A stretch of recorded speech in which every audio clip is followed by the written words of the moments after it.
Your desk should be an exciting and comfortable space where you can find focus and inspiration to get your best work done. In this video, I'll walk you through my home office setup, showing you the design principles and tech products I've used to create a workspace where I can be my most creative and productive.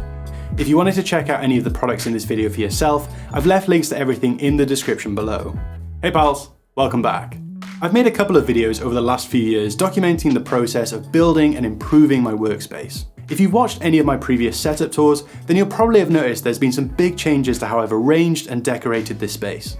With each new revision comes new design choices, new tech, and more often than not, new challenges, which I always enjoy finding solutions for. These videos give me an opportunity to show what's changed within my setup and to provide some insight into how I maximize the potential of my small home office.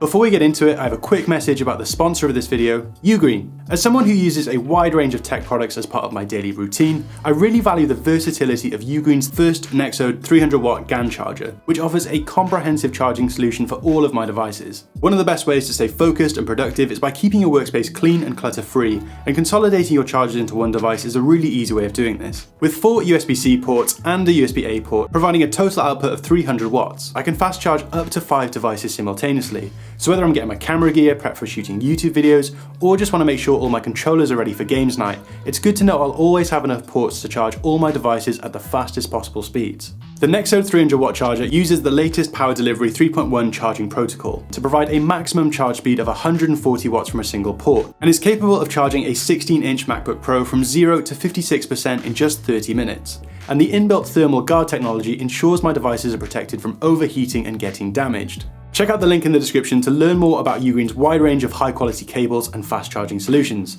Thank you UGREEN for sponsoring this video. Let's get back to it. My home office isn't very big, so the main goal was to maximize my workspace without making the room feel cramped.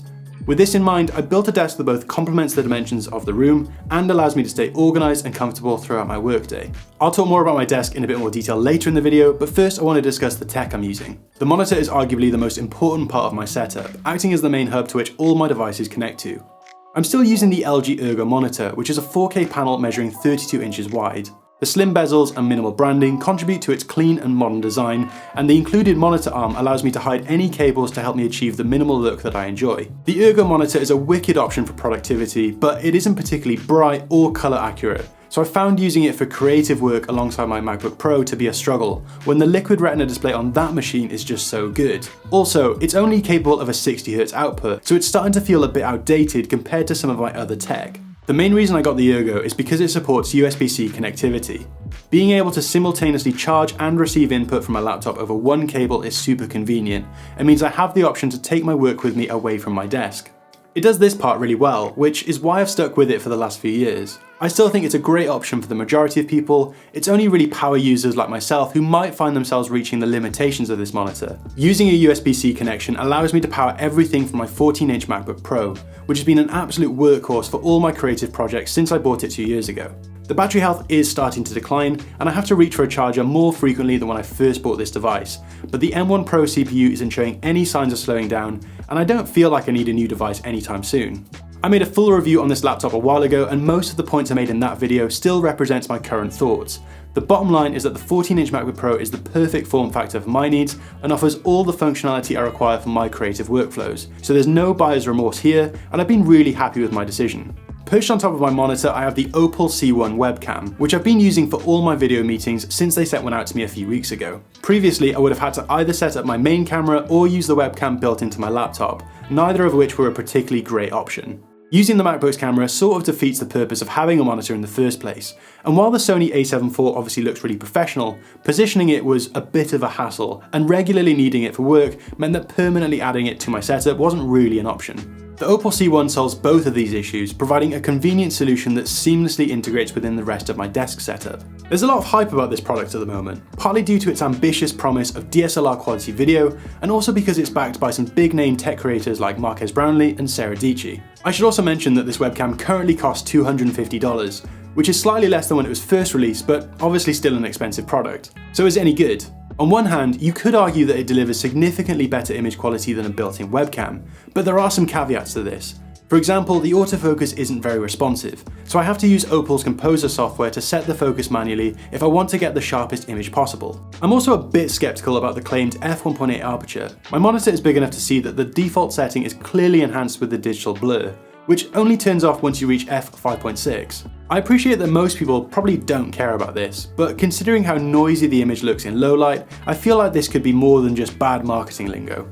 I do like this webcam though. The app gives you access to a lot of extra features, but it's pretty much plug and play, and the flexible mounting options allow you to attach it to pretty much any device. I also love the striking industrial design. It's a very aesthetically pleasing device, and the C1 looks really at home within my setup. My favourite feature is the magnetic lens cap, which has a microfiber inner lining to keep dust off the front element and ensure the glass is as clean as possible. It also acts as a mini grey card for setting your camera's white balance, which I thought was a nice touch. I love the potential of a high quality webcam like the Opal C1, and overall I think it's a well designed product with some appealing features. However, it's difficult to justify its current price when you consider some of the shortcomings I mentioned, so I really hope that future firmware updates will address some of these areas. The Opal C1 does have a built-in microphone, but to make sure I'm getting the best audio quality possible for my video calls and voiceovers, I'm using the Rode NT USB+. This condenser microphone doesn't need an audio interface or XLR converter. I can simply plug it in with a USB-C cable and it's ready to record high-quality 24-bit audio. It comes included with a detachable stand, but it's a bit low for my liking, so I definitely recommend using something a bit taller or getting an articulating microphone arm. The layout of my desk made using my PSA-1 Plus a bit awkward, so I found it easier just to use a mic stand instead.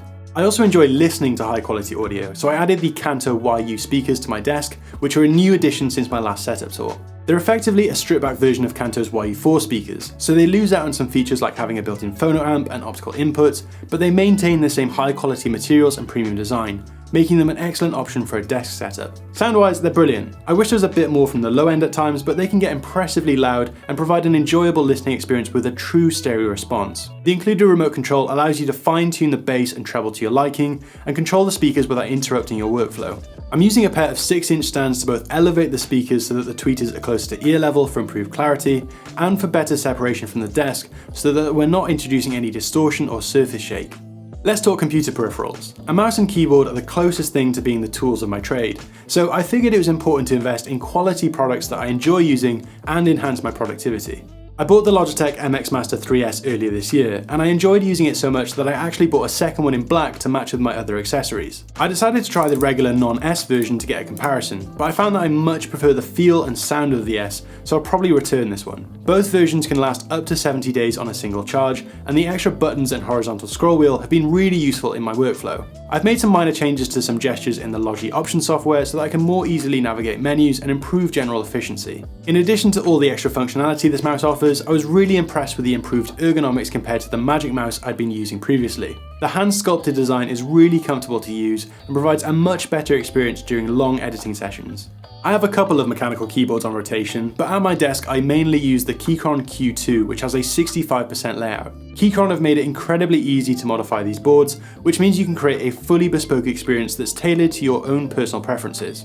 There's something incredibly satisfying about building and tinkering with these boards. Like most hobbies, you learn to appreciate the nuance that comes with making subtle changes. I'll try not to derail this video with keyboard speak, but for the enthusiasts watching, I'm using Gateron Boxing black switches with a set of Canyon keycaps from Deska. The keycaps are 1.4mm Dicer PPT, so they're definitely not the highest quality, I just really like the topographical design.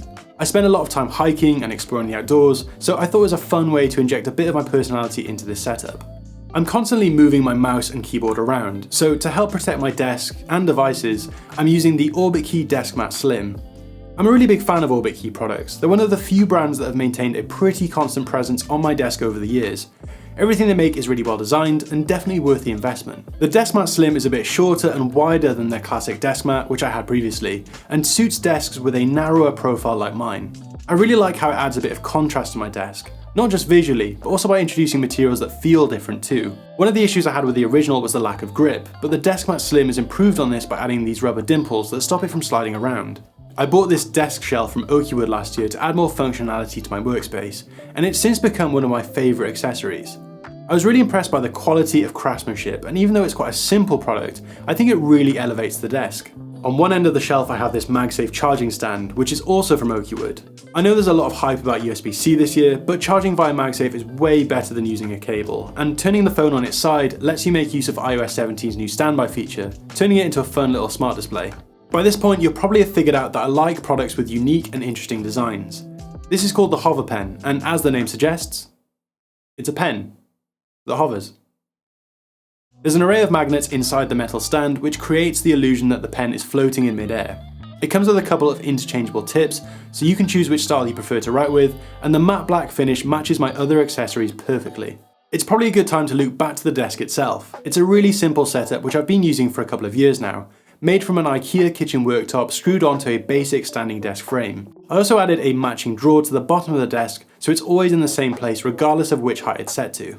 Even though the control unit says otherwise, the standing desk is made by FlexiSpot. As I explained in my last setup video, it's perfectly adequate for a budget option, but it's not the most stable, which doesn't really inspire me to use it in a standing position. I'll give FlexiSpot credit where it's due though. This really is a desk for anyone. It has a massive variance from its shortest to tallest setting, so it's pretty much guaranteed to work for users of any height. Who is this tall? The best way to achieve a clean and minimal desk setup is through effective cable management. I've used a combination of these stick-on clips and Velcro tape to affix all my power bricks and cables to the underside of the desk so that they're out of sight and clutter-free. You're probably wondering why I have a second desk. I'm working on a separate video that will cover this in more detail, so make sure to subscribe so you don't miss this when it comes out. I've had this IKEA office chair for over 4 years now, and even though functionally it's perfectly fine, it's definitely showing its age. It's started to creak a lot, and the seat cushion has such a deep indent that Irish news channels are reporting another meteor strike. I probably shouldn't have such high expectations for a chair at this price point, but it's a good reminder that you get what you pay for, so I'll probably start looking for something a bit more premium in future. That being said, sometimes buying the cheap version is a good way of figuring out what you actually like before you invest in something more expensive. Using this chair so extensively has made it clear to me that mesh back is absolutely the way to go. It's super supportive and keeps you cool even during the warmer months of the year. I also want something more adjustable next, so I've been looking at options from Steelcase and Herman Miller, but let me know in the comments if you have any other recommendations to consider. I've taken inspiration from the classic 60-30-10 rule to help create a cohesive colour palette for this space. Essentially, 60% of the room should be a dominant colour, 30% should be the secondary colour or texture, and the last 10% should be an accent. Most of the products I buy are black or monochrome, so achieving my dominant colour was fairly easy. The ratios weren't balanced enough on my last setup, so I wanted to integrate more oak to bring extra warmth and natural tones to the space. I got these slat wall panels from Nature Wall, which completely changed the look and feel of the room. Not only are they visually striking, but they're also acoustically dampening, which helps to minimize distractions from external noise and improves the quality of my voiceovers. They were pretty easy to install. I just cut them to size using a circular saw and used black screws to fix them directly into the plasterboard. I get a lot of questions about these wall hooks, which I've installed adjacent to the slat wall to keep my camera bags off the floor. Even though they're made from bamboo, they match the Nature Wall panels really well and help the space to feel more intentional. I originally bought them from IKEA, but I can't seem to find them anywhere now, so unfortunately I have a feeling they've been discontinued. Finally, I've also added a pennant flag from a local clothing brand to add some character and individuality to the space. I love making these videos because they give me an opportunity to reassess every part of my workspace. My needs are constantly evolving and there's always improvements and optimizations to be found. Building a space that's dedicated to your craft is a really enjoyable process. So whether you're looking for inspiration for your own desk setup, or just like seeing how others have approached specific problems, I really hope you enjoyed this video. Otherwise, thanks for watching. I'll see you next time.